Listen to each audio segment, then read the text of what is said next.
Pag pagod ka na, paminsan wala ka ng choice kundi what? Ibigay na lang sa Kanya.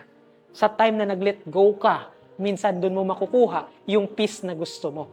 Kaya hindi kayo makakamove on at nasasaktan kayo. Kasi bakit? Siya, tinanggal niya na sa buhay niyo. Pero anong ginagawa ninyo? Pinagpipilitan ninyo.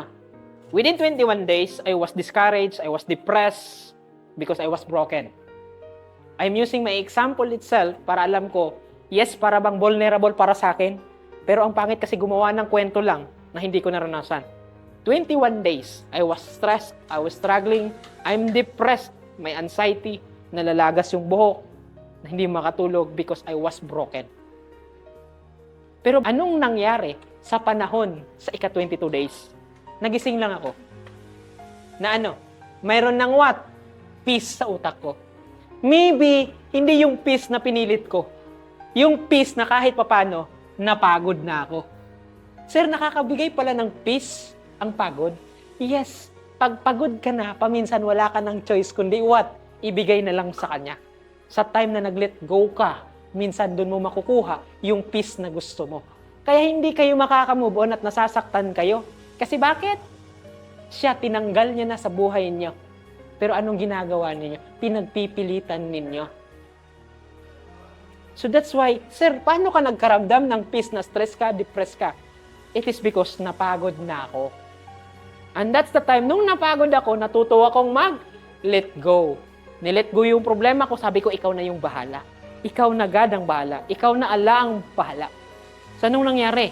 Nagkaroon ng peace ulit yung utak ko. And that's the time nag-umpisa yung love ko sa sarili ko. Dito na nag-umpisa.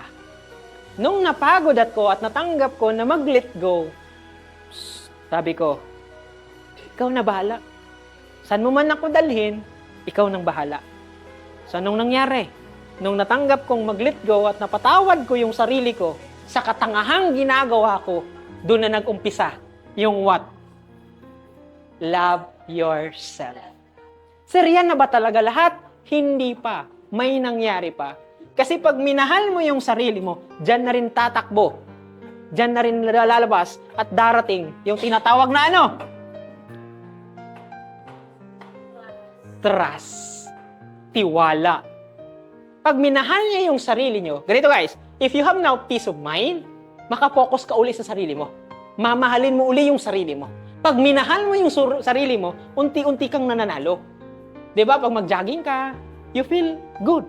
Now, nananalo ka kahit sa maliliit na bagay. Hindi ko kailangan manalo ng malaki. Kailangan ko lang manalo ng paunti-unti. And that's the time, nung nananalo ako ng paunti-unti, anong nangyayari? Nagkakaroon ako ng tiwala sa sarili ko. At pag nagkakatiwala kayo, paminsan, nagkakaroon na rin kayo ng tiwala sa taas, sa kanino, sa Creator na, okay, pwede itong mangyari.